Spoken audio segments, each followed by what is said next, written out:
بسم اللہ الرحمن الرحیم۔ خیبر ایک بڑے شہر کا نام ہے جو کہ مدینہ منورہ سے شمال مغرب میں تقریباً 169 کلومیٹر دوری پر واقع ہے۔ یہ بڑا زرخیز علاقہ تھا اور یہاں عمدہ کھجوریں اور ہرے بھرے درخت بکثرت پائے جاتے تھے۔ عرب میں یہودیوں کا سب سے بڑا مرکز خیبر ہی تھا۔ مدینے سے جلا وطن کیے جانے والے یہودیوں نے خیبر کے یہودیوں کے ساتھ مل کر مسلمانوں پر کئی حملے کیے، طرح طرح سے سازشیں کیں، جس کے نتیجے میں کئی یہودی مارے گئے، لیکن وہ سکون سے نہ بیٹھے بلکہ مدینہ منورہ پر ایک اور حملہ کرنے کا منصوبہ بنانے لگے اور آخر کار قبیلہ غطفان کو بھی اپنا ساتھ دینے پر راضی کر لیا۔ غطفان عرب کا ایک بہت ہی طاقتور اور جنگجو قبیلہ تھا، لہٰذا ان دونوں کے ملنے سے ایک زبردست فوج تیار ہو گئی۔ یہودیوں کے پاس تقریباً 20,000 فوج تھی۔ خیبر میں یہودیوں نے 8 مضبوط قلعے بنا رکھے تھے، لیکن در حقیقت یہ 8 قلعے 8 محلوں کی مثل تھے اور انہی 8 قلعوں کا مجموعہ خیبر کہلاتا تھا۔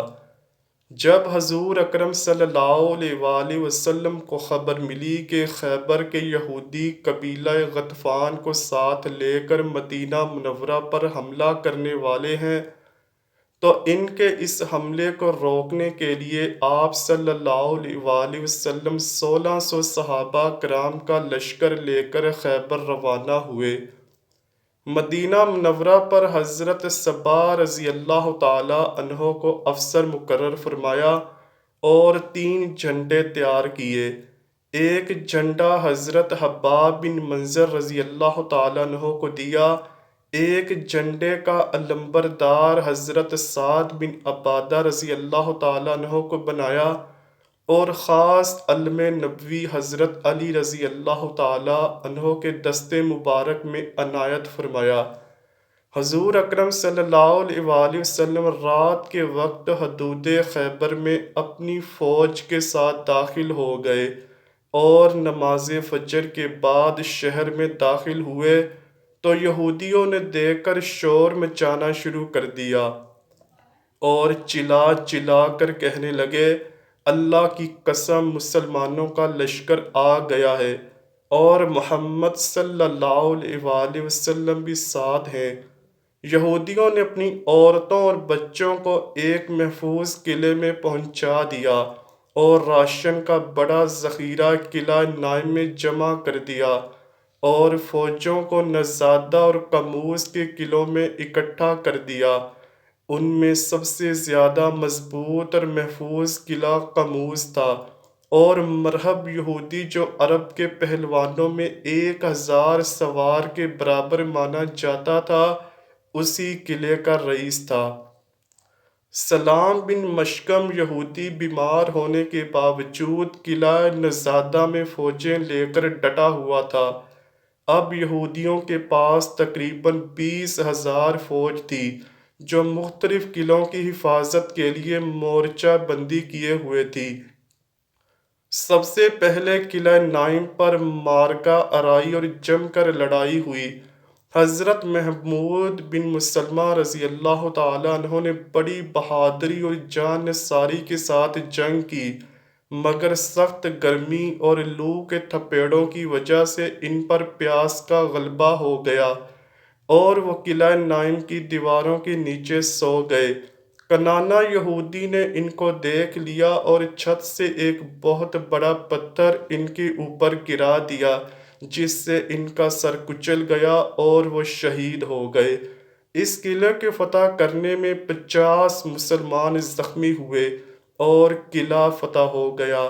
قلعہ نائم کے بعد دوسرے قلعے بھی بآسانی اور بہت جلد فتح ہو گئے، لیکن قلعہ قموس جو کہ بہت ہی مضبوط اور محفوظ قلعہ تھا، اور یہاں یہودیوں کی فوجیں بھی بہت زیادہ تھیں، اور سب سے بڑا بہادر مرہب خود اس قلعے کی حفاظت کر رہا تھا، اس لیے اس کو فتح کرنے میں بڑی دشواری ہوئی اور کئی روز تک کامیابی نہ مل سکی۔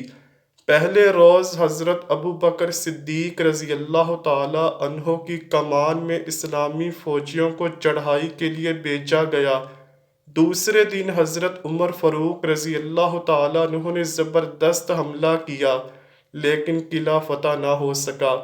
پھر اعلان مصطفیٰ صلی اللہ علیہ وآلہ وسلم ہوا، کل میں اس آدمی کو جھنڈا دوں گا جس کے ہاتھ پر اللہ فتح دے گا، اور وہ اللہ اور رسول کا محب اور محبوب بھی ہے۔ راوی لکھتا ہے کہ لوگوں نے رات بڑے تجسس میں گزاری کہ دیکھیں کل کس کو جھنڈا دیا جاتا ہے، اور بالآخر وہ جھنڈا حضرت علی رضی اللہ تعالی عنہ کے سپرد کر دیا جاتا ہے۔ حضرت علی رضی اللہ تعالی عنہ نے علم نبوت تھاما اور قلعہ قموس کے پاس پہنچ کر یہودیوں کو اسلام کی دعوت دی، لیکن انہوں نے اس دعوت کا جواب اینٹ اور پتھر سے دیا، اور قلعے کا رئیس مرہب خود میدان میں اتر آیا۔ کہا جاتا ہے کہ مرہب کی والدہ نے اس جنگ سے ایک رات قبل خواب دیکھا کہ ایک شیر مرہب پر حملہ کر رہا ہے۔ صبح جب اس نے اپنے خواب کی تعبیر پوچھی تو معلوم ہوا کہ مرہب کو اس دنیا میں کوئی نہیں مار سکتا سوائے ایک لڑکے کے کہ جس کا نام شیر کے مترادف ہوگا۔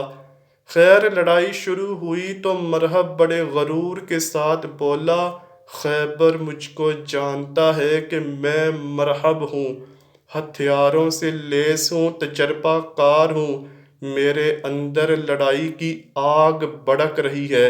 حضرت علی رضی اللہ تعالی عنہ جواب دیتے ہوئے آگے بڑھے اور فرمایا، میں وہی ہوں جس کا نام میری ماں نے حیدر رکھا ہے، جھاڑی کے شیر کی طرح مغیب اور خوفناک، میں دشمنوں کو قتل کر دیتا ہوں۔ یہ گفتگو چل رہی تھی کہ پہلا وار مرہب نے کیا، اور حضرت علی رضی اللہ تعالی عنہ نے وہ وار روک لیا۔ پھر حضرت علی رضی اللہ تعالی عنہ نے آگے بڑھ کر وار کیا اور اس کے سر پر تلوار ماری۔ ایک ہی ضرب سے جنگی ٹوپی کٹی، سر کٹا، مغز کٹا، اور تلوار دانتوں تک پہنچ گئی، اور مرہب زمین پر گر کر ڈھیر ہو گیا۔ مرہب کی لاش کو زمین پر تڑپتے دیکھ کر اس کی تمام فوج اللہ کے شیر پر ٹوٹ پڑی، لیکن ذوالفقار حیدری بجلی کی طرح ان پر گرتی رہی، جس سے یہودیوں کی صفیں الٹ گئیں اور ان کے بڑے بڑے سردار مارے گئے۔ پھر حضرت علی رضی اللہ تعالی عنہ نے قلعے کا پھاٹک اکھاڑ دیا، اور اس طرح خیبر کا قلعہ حضرت علی رضی اللہ تعالی عنہ کے ہاتھوں فتح ہو گیا، اور آج بھی وہاں اس قلعے کے نشان اور کچھ اثرات واقع ہیں۔ اللہ سے دعا ہے کہ وہ ہمیں اہل بیت کی سچی اور پکی محبت عطا فرمائے، نیک اعمال کرنے اور برائیوں سے بچنے کی توفیق عطا فرمائے، آمین یا رب العالمین۔ امید کرتا ہوں کہ آپ کو ویڈیو ضرور پسند آئی ہوگی۔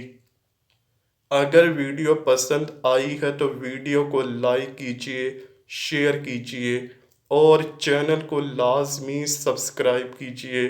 کمنٹ سیکشن میں اپنی رائے کا اظہار بھی ضرور کیجیے گا۔ ملتے ہیں اگلی ویڈیو میں، تب تک کے لیے اللہ حافظ۔